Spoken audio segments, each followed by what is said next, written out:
What's up, military millionaires? I'm your host, David Perret. Today we have a really exciting episode with Michael Mazzella. This guy was Special Forces, got out of the Army, stayed out here in Hawaii. He's done over 240 fix and flip properties here in Hawaii, not even including his passive income deals back in the mainland. And this guy won't flip a house unless he's making six figures. So you do the math. He's amazing. He was also a rich dad coach at one point. He runs the Honolulu Mentorship program out here.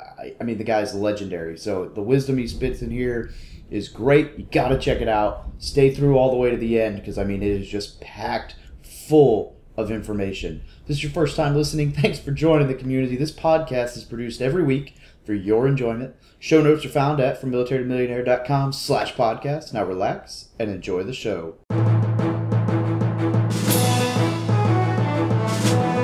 You're listening to the Military Millionaire Podcast, a show about real estate investing for the working class.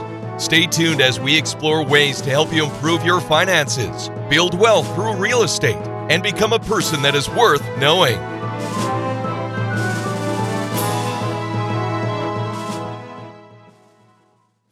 Hey, what's up, everybody? It's David from Military to Millionaire. We have a really exciting episode today. I'm here with Michael Mazzella, who was Army Ranger, Army Infantry Officer, did a lot of fun stuff in the Army. He's going to tell us a little bit about. But the way that I know Michael is that he is one of, if not the biggest house flipper on the island of Oahu. Like, everybody knows this guy's name because he is out there just crushing it. And not only is he a big house flipper, he also runs my favorite real estate related event on the island, the Mastermind event. And then he also runs a mentorship and a training program that my friend Jin that you're always seeing on my videos has gone through, and it's just awesome. So I'm super excited to be able to do this. Michael, welcome aboard. Aloha, David, and thanks a lot for having me. I'm proud to be here on From Military to Millionaire. I think it's a great concept. I'm glad you're doing this, brother. Thank you. Tell us a little bit about yourself. All right. Well, I've lived in Hawaii for, 29 years as of this year. When I came here, I was in the military. This was my last assignment was at Schofield Barracks. Awesome. And I've been out for about 20 years now. So, I haven't been recently in the military, but, as a very young man, a lot of who I am today was because of my time in the military. So I'm, very proud of my service. I have a lot of respect, for you, David, and Jin, and all of the guys who are still serving. I think it's not an easy, thing to do with all the deployments that are happening. So thank you guys for your service. And like I said, I'm proud to be able to contribute something to your audience. I hope they can learn a lot. I've been flipping houses or really investing in real estate this is year 17. I've been doing this for 17 years.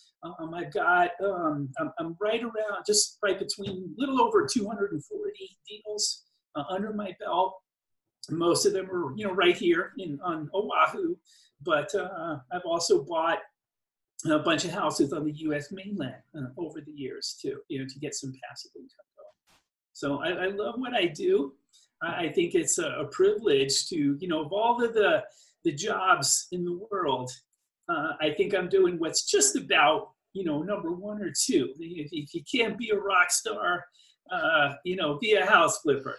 And of all the places to do that, I can't think of any better place than, the most beautiful place on the planet, right here in Hawaii. So here I am, loving it. Yeah, no, I absolutely agree. And the market here in Hawaii is just so unique, but it's really cool because you can go, anywhere in the island and you're either on a beach, overlooking a beach, or you've got the most awesome view of the mountains. And there's nothing bad here. Right. In fact, we were just talking, the house that you flipped recently in my neck of the woods, I got to see it, and the view from that overlooking all of Kailua was just breathtaking. So, yeah, it's there are little sub-markets and, all the different neighborhoods. And that was a beautiful house. It was one of the, we built that one from the ground up. So it wasn't a flip, it was a mini development, which is a whole different thing than flipping a house. Development is a lot more complicated. There are a lot more hoops you have to jump through. It's not something that I recommend for beginners, although it's, talking about becoming a millionaire, you could literally do that in a single development project. So real estate is just an amazing, way to accomplish that mission, to go from military to millionaire. It is. I agree. Yeah. Absolutely. Well, Michael, would you mind walking us through one of your deals, one of your better ones, or one of your crazier ones, whatever? There's so many of them that are crazy. Right now, I've got at this moment 25 houses in various states, of progress around the island. It tends to change from week to week, where we'll sell a couple, we'll put one or two more into escrow. And stuff like that. I just put one into escrow yesterday. It's on Prospect Street, which is kind of in town. Yeah. And it's off market. We're buying it for, I think, $375. I'll probably put about $200 into it to get it market ready, and then it should sell for about $850 to $900. When we're done. And we expect that process to take about 6 months. So this will require a couple of complexities that we usually encounter in about every deal that we do. In this case, we need to tie in the sewer line. So we're working with the neighbors to see if we can get their okay to do that into something that they've already got there, which will save us a lot of money. And we're in negotiations right now with neighbors, to do that. I'm offering to repave the driveway that all the neighbors are on. It's kind of coming apart, and I told I'll just do that at my expense, but let me tie into the sewer line. Now, if not, then we have to go out and do it out to the street, which will cost about 3 times as much. The other complexity in this one is that this is a 2-story house, and the upstairs is the design, the layout of that. The upstairs is it just makes no sense at all. There's no flow to it. You have to walk through one bedroom to get to the other half of the house. So we'll probably have to just gut it and start over. I'll bring in the designer and we'll lay out the whole thing and do it. So that's why the budget is about $200,000, whereas a typical flip, it's usually around $100,000. Yeah. Yeah. Yeah. I was gonna say that seems a little up there. I like that you mentioned, people talk negotiations, but instead of just saying that you're gonna, hey, can I hook up to your sewer line, that you're offering something that honestly, to me as a homeowner, having a nice new paved driveway or road sounds way more enticing than sewer lines. Yeah, I think, we have to know what the other people want and then come to the table and provide that, or else we're just doing nothing more than asking, for someone to do us a favor, which they have no, reason. They may have no reason at all to do that. So we'll bring something of value to the table, and it gives us a little bit better position, right, to negotiate. Absolutely. Yeah. So I guess I would be kind of curious to ask, since you are not only a very avid, obviously 25 pending houses around the island, a very avid house flipper, but also someone who actively teaches. What kind of advice would you give to anyone looking to get into the wholesale fix and flip type game? If there's anything that you could say for someone who's kind of just doesn't know where to start. Yeah, that's a really good question, and it's actually a deeper question than that is on the surface. Because if somebody starts going in the wrong direction, whether they're being led or doing it on their own, it's going to be really hard for them to recover. And I'll give you an example. One of the things that I advocate, for my students is do not start with creating passive income. Instead, I encourage people to start with the active appreciation type deals, what I call wealth creation. Right, so real estate provides wealth creation, but it also provides passive income, right? For which is the ticket for retirement, but it's not going to get you rich. And I think most people who jump into the game are taught go passive, start buying properties that'll cash flow in crappy markets, and they could do that, but they're not going to get rich. They'll get their $300 a month, with each property that they get, but they're not going to get wealthy that way. Whereas if, in our market right here, a lot of people don't realize you could flip one house and make a net, that's a pre-tax net of $100,000, which the median household income, David, on this island is about $66,000, $67,000. Now think about that for a minute. That's people who are working their butts off for a whole year before taxes hit them, right? And we're taxed very high, especially here in Hawaii. And with maybe a boss they don't like, a job that they're putting up with, traffic back and forth, to make $67,000 a year before taxes. Whereas in our business, in the same market, we flip one house, right? One house and net $100,000, a pre-tax net of $100,000. And I'm not saying that to be exciting. This is a fact. This is a fact. So a real estate investor who's starting out, who flips only 2 or 3 houses a year, is going to be in the top 5% of all income earners. And that's like the sledgehammer of logic, crashing on your head. When I first got into this business and made that discovery, one of the biggest things that I scratched my head over was, my goodness, why isn't everybody doing this? Yeah. And I've since come to learn, the reason is that a lot of people are not trigger pullers. A lot of people see their idea of safety is not in the entrepreneurial path, of taking risk and, getting out there and doing stuff on your own that could be scary, And that's why, if everybody could do this, it wouldn't be so special, so clearly it's, what we do is not for everybody, but, in a market like this, so you look at our market here in Honolulu, the Honolulu Metro, which is the island of Oahu, you do not have to crush it in this market. You don't have to crush it like me and a couple of others are doing. You can just do 2, 3 a year. Ask yourself this, and for your listeners, if you could make $100,000 on a single house flip, how many, deals do you need to do in a year for it to completely change your life? Yeah. I have doctors that come through, a bunch of them actually, in the past 2 years, doctors who have these are medical doctors who have come through my mentor course. One of them recently, became a friend of mine and told me that, I think I'm going to leave the medical profession to do this full time. And I said, no, wait, don't. We need doctors. We need doctors here. Don't do that. Just do it part-time. You can double, triple your income just doing it part-time. Yeah. But if you were a lawyer, I would say, yeah, good.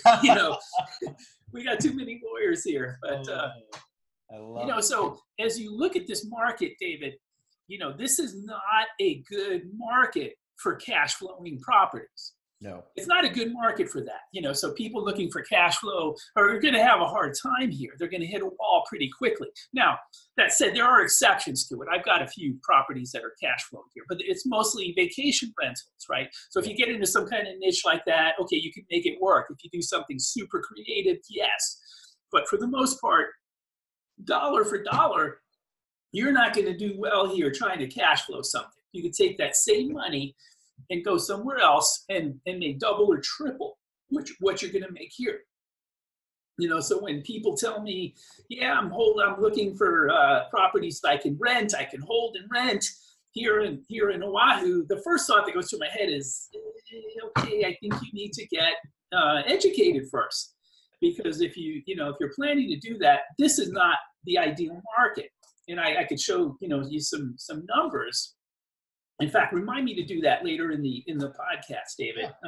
Give you some example, numbers on exactly that. But that said, so this may be a crappy market, this local market for cash flowing. It is an excellent market for wealth creation. And that's what I mean when I said, wealth creation. Flip a house, make $100,000. do a development project when you're ready and trained for that, you can make 800,000, on a single project. It could take 2 to 3 years to do that, but still.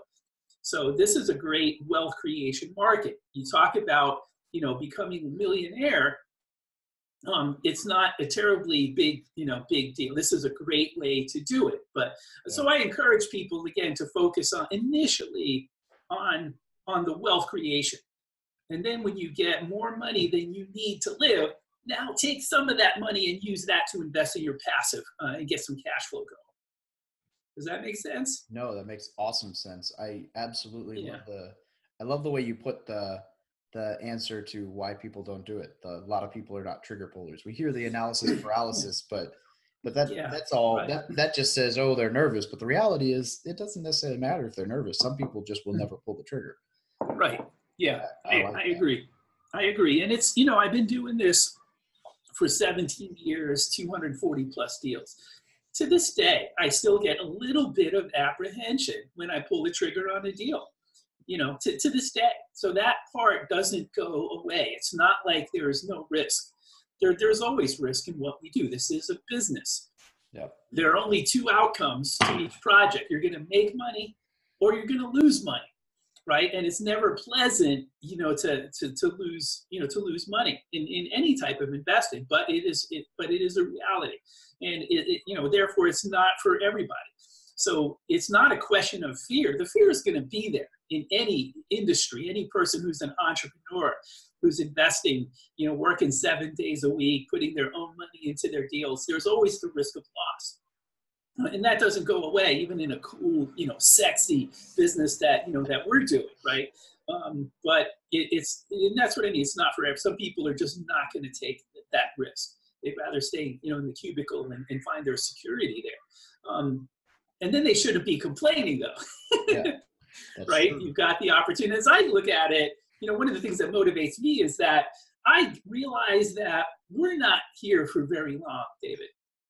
And I think your audience, military members, have a more keen realization of that, than the average population.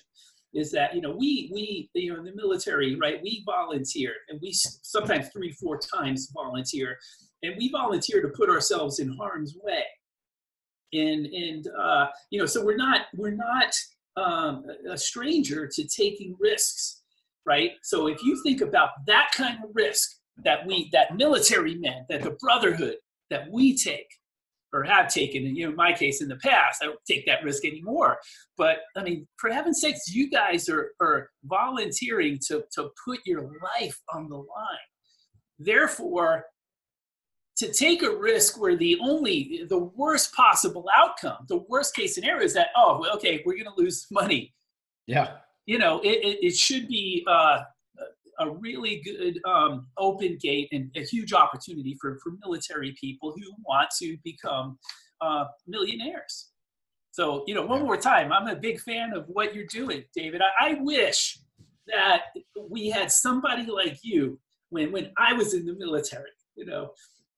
The closest we had to that was, I remember when I was here at Schofield, I was as a young officer, the richest guy in the battalion was a major who was single, right? No family, nothing to do. And he used to read the Wall Street Journal every morning, and he would invest in stocks, and good for him. But to me back then, that was such a foreign concept, and when I got out of the military, I was going to use my GI Bill to go to law school. And upon doing further research, I decided not to do that. But it took me a few years to find my way. And eventually, I stumbled across the idea and learned about real estate investing, right? So what you're doing, David, you are a potential gold mine for people who have that interest, because you're a gatekeeper, so to speak, where you're able to show them, what we do. Because I wish that I would have found, and I'm not complaining about the way my life unfolded, from getting out of the military to where I am today. But I'll tell you, it would have been cool if I knew somebody like you who was pointing the way back then. Because it would have saved me several years of kind of stumbling around in the dark before I finally finally found and discovered real estate investing. Well, it means a lot. That's kind of my hope. I my first few years in the Marine Corps, I made all the normal mistakes: the Harley, the cars, the guns. Right. I invested in the TSP, the military's Roth 401k, but I never moved the funds out of the super safe account, and so I gained like 2% interest while all the other accounts were gaining 20% interest. And the other thing you mentioned, if your biggest risk is losing money, that's really not that big a risk. But the other thing that I always try to bring up to my service members is, especially the young ones, is if you're 20 years old and you make the worst financial decision investment, it just goes absolutely south and you lose everything. You still have a career bringing you a solid paycheck, and you're going to bounce back. You have time on your side. Yes. Yeah. And, failure in our business is, like I said, you look at the worst case, you analyze risk, which is another thing I learned in the military. There was a point where I was a plans officer for a brigade. And my job was to always have a B plan in the tactical scenario. So if the enemy moved into this valley, I would have a plan. And that was my job. I would be in the operations center a few miles behind, enemy lines. And my job was just to write plans. If they did this, here's what we do. If they go this way, oh, okay, well, here's what we do then. We redeploy in this way, right? And, there were times where the colonel would come back to me and say, okay, they just did this. And I would say, here, Colonel, take this, run with it, go. And I'll start calling the battalions and helping them deploy. But it drilled into me the concept of always having a B plan, for everything. But, and as we analyze risk, you start with, okay, what is the worst thing that could possibly happen here? Right. And in the military, it's grit, right? We're looking at not only, the lives are on the line, but, for that of all your comrades too, not just ourselves. Whereas here, it's nothing. It's a walk in the park. You lose money, the worst case. And money is a renewable resource, unlike time. And that's why time is always more important than money. Your time, my time is more important than the money itself. Money is renewable, but the time is not. And one of the ways that I like to illustrate that is, imagine an hourglass, okay, right in front of you. Let's say a large hourglass where, you've got the sand in the upper cylinder that is slowly dropping down into the bottom cylinder, right? Now, hold that thought, that image in your mind. And let's say that we're going to take a cloth and we're going to cover up and hide the top cylinder. So you can't see the top cylinder. All you can see is the bottom cylinder, right, with the sand falling down into that. Does that make sense? Are you with me? Absolutely. Okay, now, and that is it. That's us. That's our lives, right? You've got sand falling down. We know at some point it's going to stop and it's over. But we don't know when that's going to be. It could be tomorrow. It could be this afternoon. It could be in 20 years from now, 40, 50, 60 years from now, right? So and I think if you think of it that way, right, we all have our 80 years plus or minus, right, the human lifespan. And that time, once you spend it, you can never get it back. So I think as we look at ourselves in the mirror each morning, and ask ourselves, what can I do to make the biggest impact today? That's huge. I had never heard that hourglass analogy before, and that's amazing. I really, really, really like that concept. I want to get a graphic of that where I can show it like on a slide or something like that, where it just falls, and we could, just to really help people get that visualization for people, because I think it's very real. Yeah, I would be interested in. I bet you. I have a friend. I'll see what I can do. I might be able to get you a graphic. All right. Cool. That's I think it's a powerful reminder of how important our time is, and that it's going to end. We can't get it back once we spend it. But money is completely different, and I think money, we can always make it back. And we want to get to a point where we're no longer working to make money, where it's coming in, automatically. And one of the great things about real estate is you analyze all of the different business opportunities that are out there for entrepreneurs. Real estate is amazing in that, number one, it can make people wealthy. Yeah. Whatever economic strata they are in right now, whether it's, middle class, working class, even poverty. I've trained a couple of homeless people. And they can get to where they could get up in the top 10% or higher of all income earners through real estate, the wealth creation portion of it. And then when it comes time to get, for the passive income, right, money flow without us working at all, again, there's no better place than real estate, to do that. Yeah. Right. You do that through holding rental portfolios or even through private lending, which is becoming more and more popular, to get that passive income. So real estate is almost like it can provide everything that we need. So it is, and another thing about it is that whatever happens in the world, politically or economically, people will always need a place to live. Right. And once, as an investor, you've had the opportunity to go through up markets and down markets and go through a couple of cycles, you'll see and get more confidence that even in a down market, which we're already starting to see, some of these more hot markets in the country are starting to turn already. Yeah. It's still a good opportunity. We simply shift our strategy and we do more acquisitions. Right. It's easier to buy stuff, at that point. It's all on sale. Yeah. So the key to bridging all that is education. And that's what you're involved in. That's what I'm committed to. You and I are both committed to that, to that education. One of the common questions I get, David, from people who are kind of poking around, kicking the tires and wondering about real estate investing is, well, how much money do I need? I can't afford it. The median price of a single family home. It's a big thing, right? That's the number one question or excuse. I hear you. And I hear that a lot too. And when the median price of a home is about $800,000, it's intimidating for people. So I get a lot of people who won't cross over and take a shot in real estate investing because they have convinced themselves that, well, it's just too expensive. You just can't do it. But the thing is that you don't need money. You don't need to have money to do it. You need to have the financial intelligence. You need to have the know-how. And once you get that, no one can ever take that away from you, right? You can create a fortune, you can lose a fortune, but no one could ever take away your financial intelligence. And that's why, the education piece is so critical. It's vital. Because you can, once you know what to do, once you know the strategies, you'll be surprised that people will step up and invest in your projects. There are people out there looking to deploy funds into your house flips.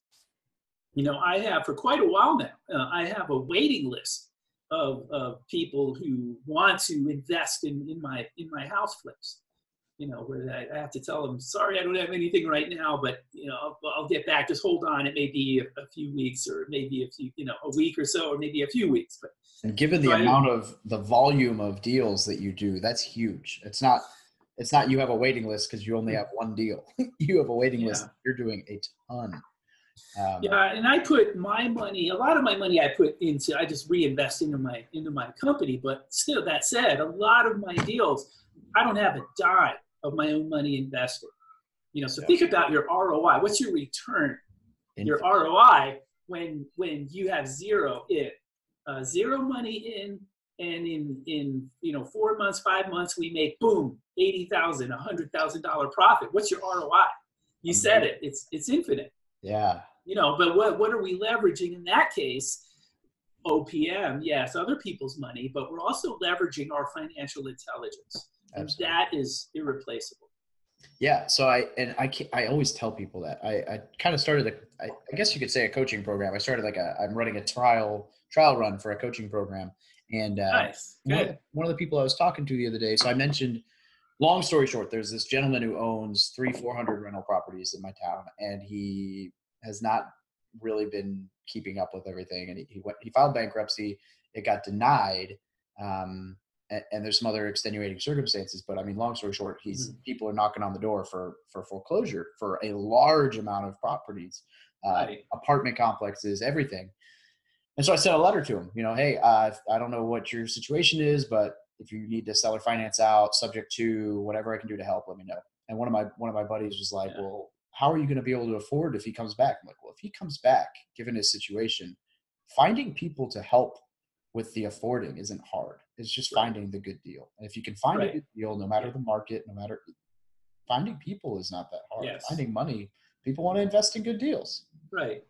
That's a very good point. I like to say that as a real estate investor, whether it's day one, you're just starting, or whether you're a seasoned veteran that's been doing this for years and multimillionaire, we have two priorities.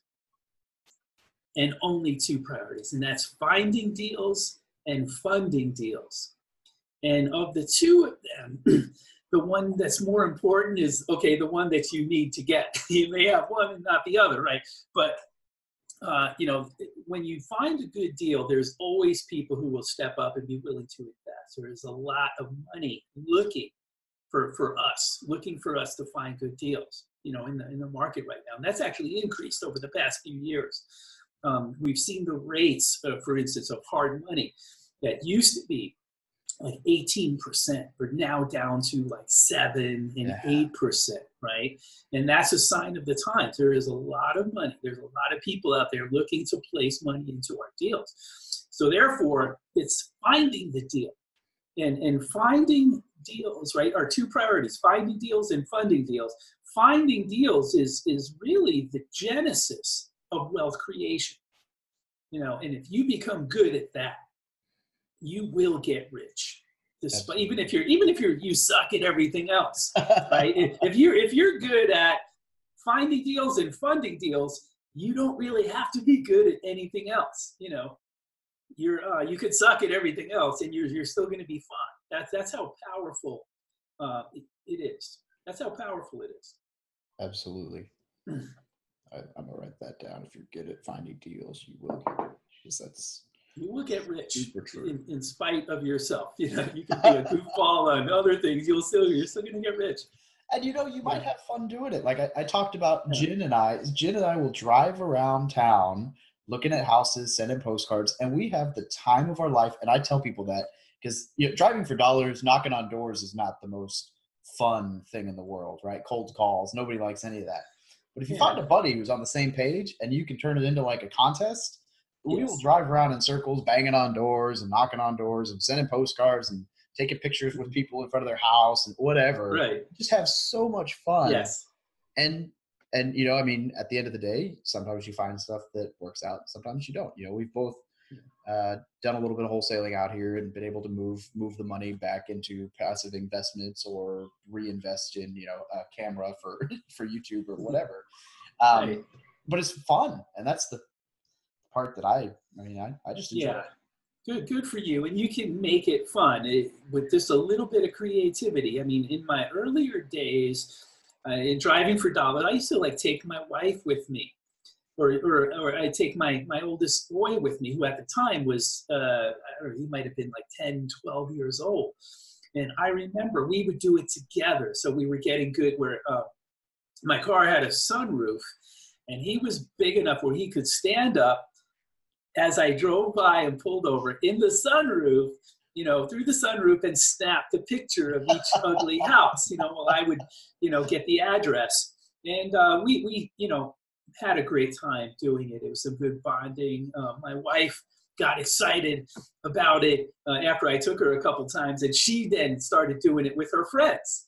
They would get to Starbucks, they would go out, they would talk story, and they would do it. And so it could be a social bonding event too. It just takes a little bit of creativity, and you can make it something that might otherwise seem mundane. It could be fun, and good that you're doing that.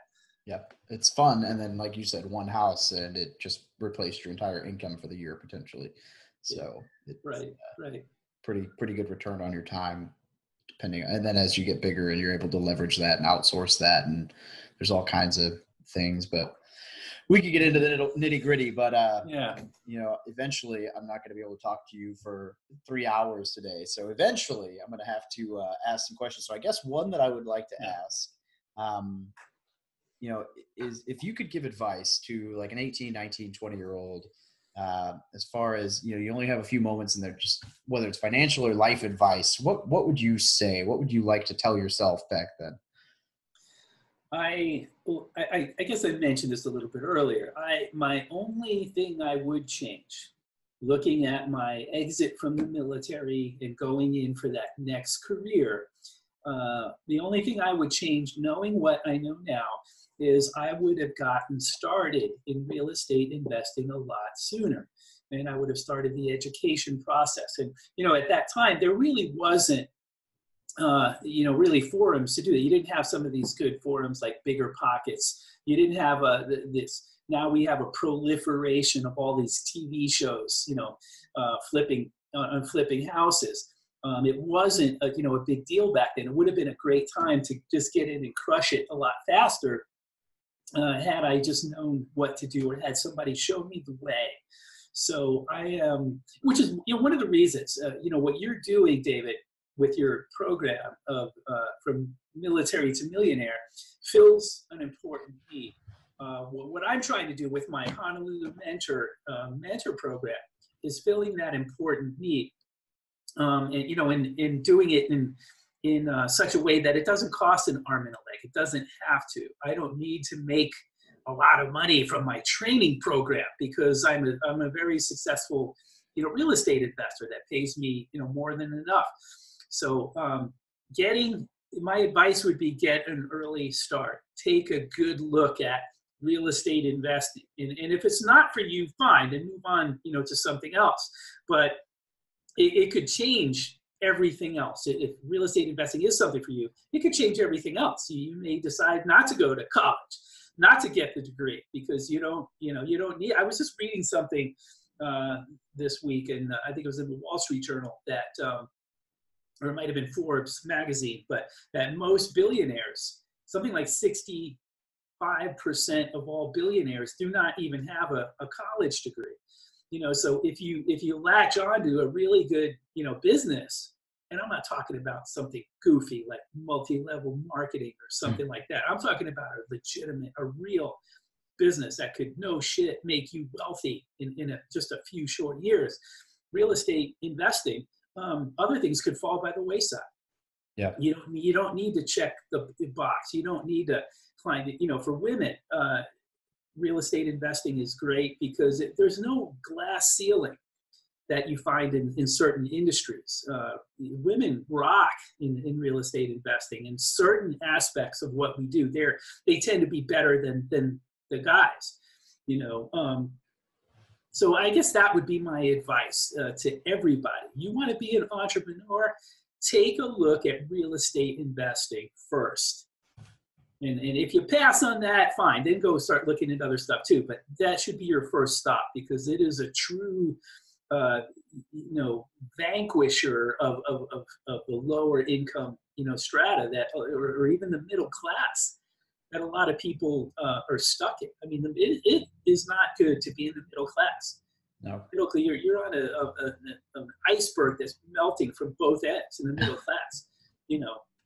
You're getting, pounded from both sides with taxation hits the middle class harder. Middle class is shrinking in a lot of places. People are either getting wealthy or they're not. They're becoming dependents, on government services. And Hawaii is a good microcosm of that too. So, like I said earlier at the start of this podcast, that we have a median household income of about $67,000, and I couldn't go back into the workforce and take a W-2 job again. I would laugh when they said, as soon as I asked the question, well, what's the salary? I would have to bite my tongue. Like, really? You mean a whole freaking year to make 80,000? I could make that in a single house flip, so I'm kind of spoiled in that sense. But, and so I would advise people coming into this or considering this, people who are leaving the military, is to, check it out. check it out. It may not be for you, but it might be for you. And if it is, it's gonna be a life changer, not only for you, but for the people around you. You know, I have a lot of followers just because I post before and after pictures. People get excited over that stuff. You know, people love, right? Yeah, you know, people love watching all of these silly house flipping shows, because, you know, this is a business that if you're good at it, it's going to be a game changer for you. It's going to change your life. It's changed mine. It's changed the lives of many of my students. You know, a handful of them who you've met and who you know, David. It is truly a game changer. Yeah.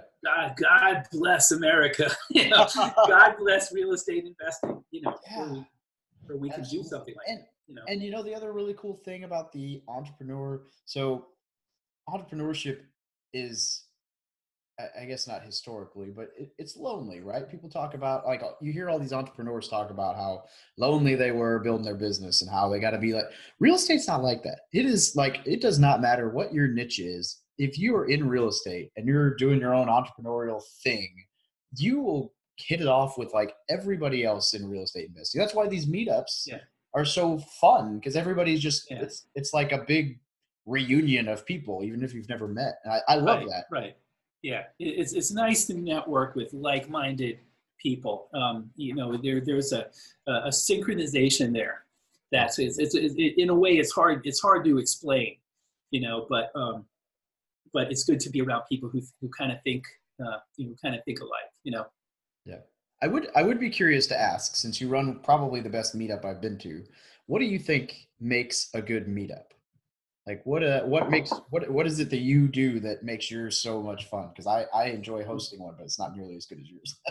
Thank you. One of the things you might know that I did differently is I wanted to appeal to a niche of actual investors. Most of and the advice I would give to people seeking is do some research. There are too many groups, unfortunately, out there where there's a lot of talk going on, but there's not actually a lot of people that are, they're actually doing stuff. And when I was forming this group, REI Mastermind, about 6 years ago, I sat down with a friend of mine who's also he's a top investor, wealthy guy. And he said something. I asked him, hey, you want to be part of this with me? And he said something that really impacted me and would impact what I did with this group.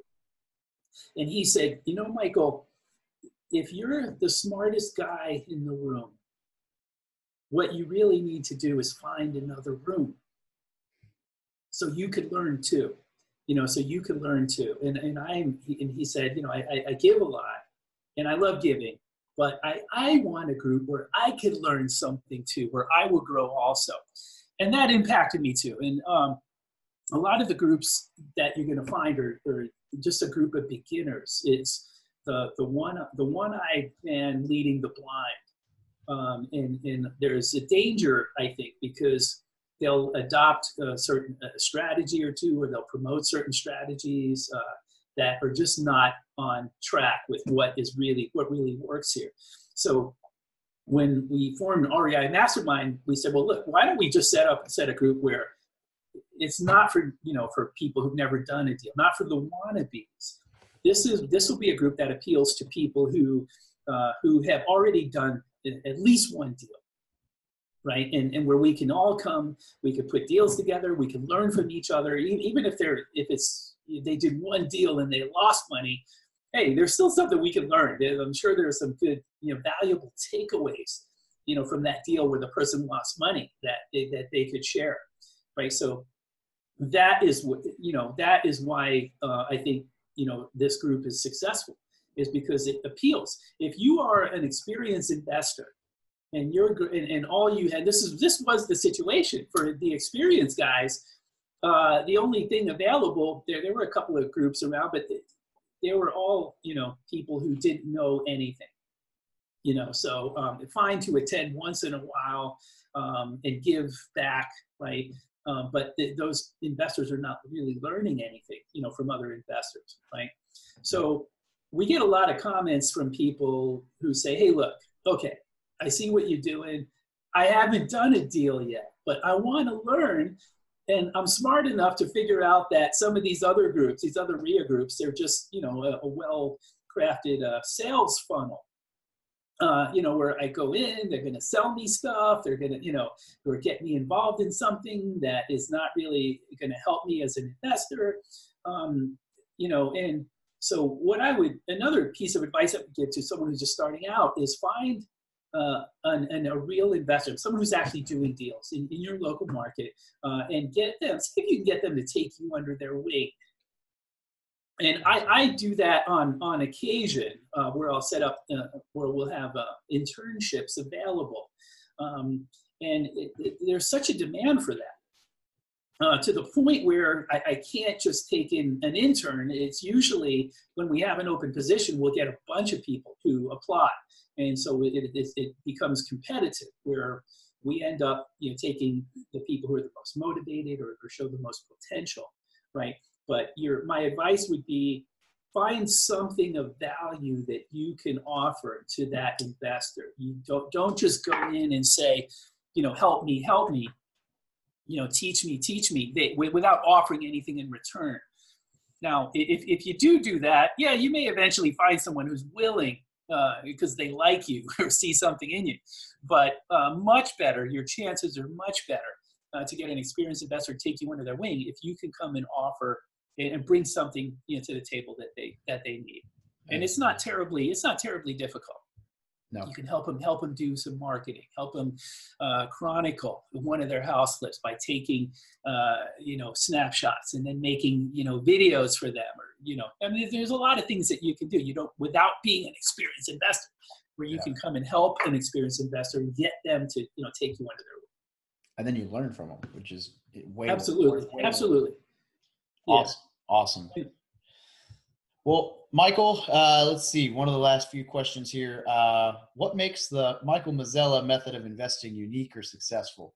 I never know what I'm going to get with that one, so I like asking it. It's a very good question, and I think when somebody wants to learn, that should be the first question that they ask. And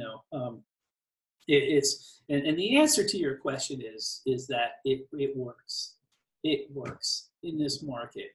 The blueprint that I give to my students, there are a lot of if you look at who are the top investors in this market right now, and a good bunch of them are graduates of my mentor course. Is what I do.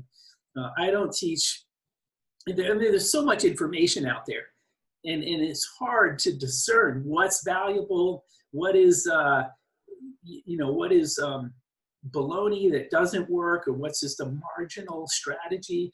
And it doesn't have to even be a bad strategy. If the strategy is just off center, just a little bit, that is enough to take you off course, and you're not going to be successful. So I used to be a national mentor for the Rich Dad Company and Wealth Intelligence Academy. And I learned, I went to teach, but I actually learned so much from some of the best and brightest other mentors, a lot of whom are still my friends. And there's so much to learn. There's so much information out there. But over the years, I was able to refine, filter out that information and refine what really works in our local market. And that's why, my graduates are actually doing very well, here too. So. Yeah, no, they definitely are. I've run into quite a few of them, and I have yet to meet somebody that I have not been impressed by who's been through your course. So, in fact, I myself have looked into coming through your program, and I'm not going to say that I won't do it here in the near future. We shall see. I think I've been off island more than I know what to do with here lately, so I haven't really been around, but I fully intend to.